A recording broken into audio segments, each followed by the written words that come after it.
Hello friends, आज का हमारा टॉपिक है single line diagram of power system. आज हम सिंगल लाइन डायग्राम के बारे में देखेंगे कि पावर सिस्टम में सिंगल लाइन डायग्राम कैसे होता है। यहाँ पे इलेक्ट्रिकल एनर्जी बनती है, वहाँ से हमारे घर तक जो इलेक्ट्रिकल एनर्जी आती है, तो उसमें बीच में क्या क्या होता है इसके बारे में हम सिंगल लाइन डायग्राम थ्रू समझेंगे। पावर सिस्टम में 3 मेजर पार्ट होता है। जो पावर जनरेट होता है वो, और ट्रांसमिशन और डिस्ट्रीब्यूशन, 3 पार्ट रहता है पावर सिस्टम में। तो आज वही देखेंगे सिंगल लाइन डायग्राम थ्रू। यहाँ पे जो पावर जनरेट होती है, फिर बाद में हम उसको ट्रांसमिट करेंगे, फिर उसको हम डिस्ट्रीब्यूशन करेंगे। तो वो क्यों करेंगे पहले वो जान लेते हैं। जो पावर प्लांट है जो शहरों से दूर रहता है, इसलिए हमको ट्रांसमिशन लाइन की रिक्वायरमेंट रहती है। वो पावर प्लांट है जो शहरों से दूर क्यों होता है, इसका एडवांटेज है जो वहाँ पे लैंड है जो इजीली मिल जाती है वहाँ पे, और लैंड की कॉस्ट है वो भी कम रहती है। और मान लो कि हाइड्रो पावर प्लांट है जो वो डैम के नज़दीक होगा, जहाँ पे पानी अवेलेबल है इजीली वहाँ पे होगा, तो वो शहरों से दूर होगा। अगर विंड पावर प्लांट है जो उसमें ओपन स्पेस ज़्यादा चाहिए, तो वो भी शहरों से दूर होगा। अगर न्यूक्लियर पावर प्लांट है तो उसमें गैस का यूज होता है जो रिस्की है, वो भी शहरों से दूर होगा। अगर थर्मल पावर प्लांट है तो उसमें भी पोल्यूशन रहता है, तो वो भी शहरों से दूर रहता है। इसीलिए वहाँ से जो ट्रांसमिशन लाइन थ्रू हम इलेक्ट्रिकल एनर्जी को हमारी घर तक लेते हैं, इसलिए हम ट्रांसमिशन लाइन का यूज करते हैं।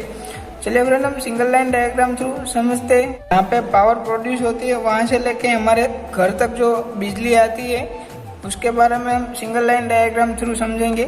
जो यहाँ पे पावर प्रोड्यूस होती है वो जनरली 3 फेज में होती है। यहाँ पे इसलिए मैंने 3 फेज दिखाया है। तो वहाँ पे हम पहले स्टेप अप करेंगे। जो पावर जनरेट होती है, पावर प्रोड्यूस होती है, जो जनरली 11 केवी होती है, उसको हम स्टेप अप करके 132 केवी, 220 केवी, 400 केवी में हम स्टेप अप करेंगे।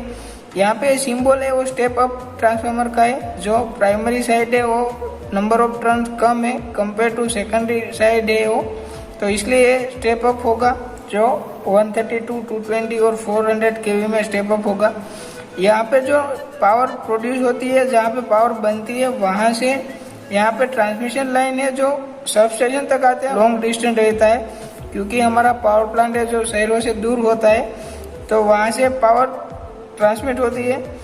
यहाँ पे फिर हम स्टेप डाउन करेंगे। जो यहाँ पे 132 केवी है, 220 केवी है, 400 केवी है, हमने स्टेप अप किया था। फिर हम ट्रांसमिट करके जो यहाँ डिस्टेंस ज़्यादा रहता है, फिर सब ट्रांसमिशन लेवल में हम स्टेप डाउन करेंगे जो 660 केवी होगा। फिर अगेन हम स्टेप डाउन करेंगे जो डिस्ट्रीब्यूशन लाइन में, यहाँ तक जो पावर जनरेट हुआ है वहाँ से यहाँ तक है जो ट्रांसमिशन लाइन है। अब हम डिस्ट्रीब्यूशन लाइन के बारे में देखेंगे। जो यहाँ पे स्टेप डाउन करेंगे, ये ट्रांसफार्मर का सिंबल है। जो प्राइमरी टर्न्स है वो ज़्यादा है कंपेयर टू सेकेंडरी, तो यहाँ पे स्टेप डाउन होगा। जो वोल्टेज को हम स्टेप डाउन करेंगे, इसको हम प्राइमरी डिस्ट्रीब्यूशन बोलेंगे। जो 11 केवी और 330 केवी में होगा वो प्राइमरी डिस्ट्रीब्यूशन होगा। जहाँ पे मीडियम कंज्यूमर है उसको हम डायरेक्ट लोड कनेक्ट करवाएंगे। जो इंडस्ट्री है जो ज़्यादा पावर की रिक्वायरमेंट है, वहाँ पे हम डायरेक्ट 11 केवी और 330 केवी कनेक्ट करवाते हैं। सेकेंडरी डिस्ट्रीब्यूशन में क्या होता है, फिर हम स्टेप डाउन करेंगे 11 केवी टू 440 वोल्ट में। जो हमारे घरों में सप्लाई आती है तो 230 वोल्ट आती है, तो यहाँ पे 440 वोल्ट है जो 3 फेज में रहता है RYB में। तो उसमें से एक फेज और एक न्यूट्रल लेके हमारा घरों में बिजली आती है 230 वोल्ट। यहाँ पे जो स्टेप डाउन होगा जो डेल्टा स्टार में होगा, क्योंकि जो हमारा पावर ट्रांसमिशन है जो डेल्टा टू डेल्टा रहता है, और डिस्ट्रीब्यूशन ट्रांसमिशन है जो डेल्टा टू स्टार रहता है। क्योंकि हमारा डेल्टा में न्यूट्रल नहीं रहता है, स्टार में न्यूट्रल रहता है, इसलिए यहाँ पे जो सेकेंडरी डिस्ट्रीब्यूशन है वहाँ पे डेल्टा टू स्टार कनेक्शन रहता है ट्रांसमिशन लाइन में।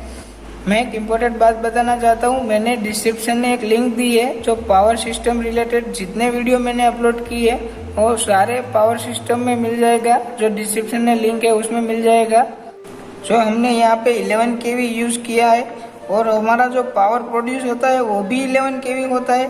तो हम स्टेप अप और स्टेप डाउन क्यों करते हैं, हम 11 केवी जो जनरेट हुआ है उसको हम डायरेक्ट ट्रांसफ़र क्यों नहीं करते ट्रांसमिशन लाइन थ्रू।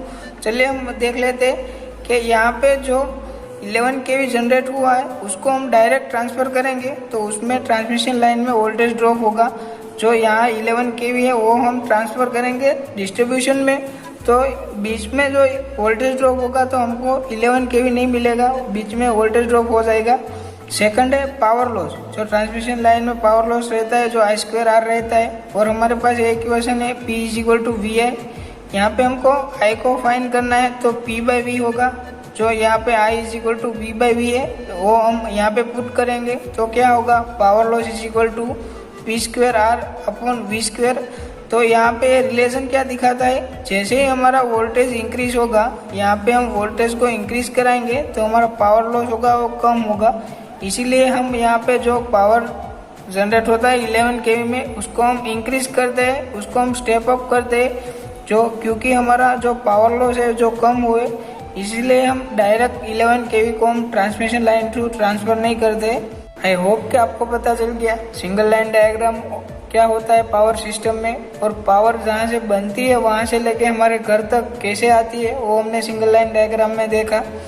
ये वीडियो से आपको कोई हेल्पफुल जानकारी मिली हो, वीडियो लाइक करिए, शेयर करिए और सब्सक्राइब करो और बेल आइकन क्लिक करो, क्योंकि हमारी जैसे ही लेटेस्ट वीडियो अपलोड हुई है तो आपको नोटिफिकेशन आए। Thank you so much.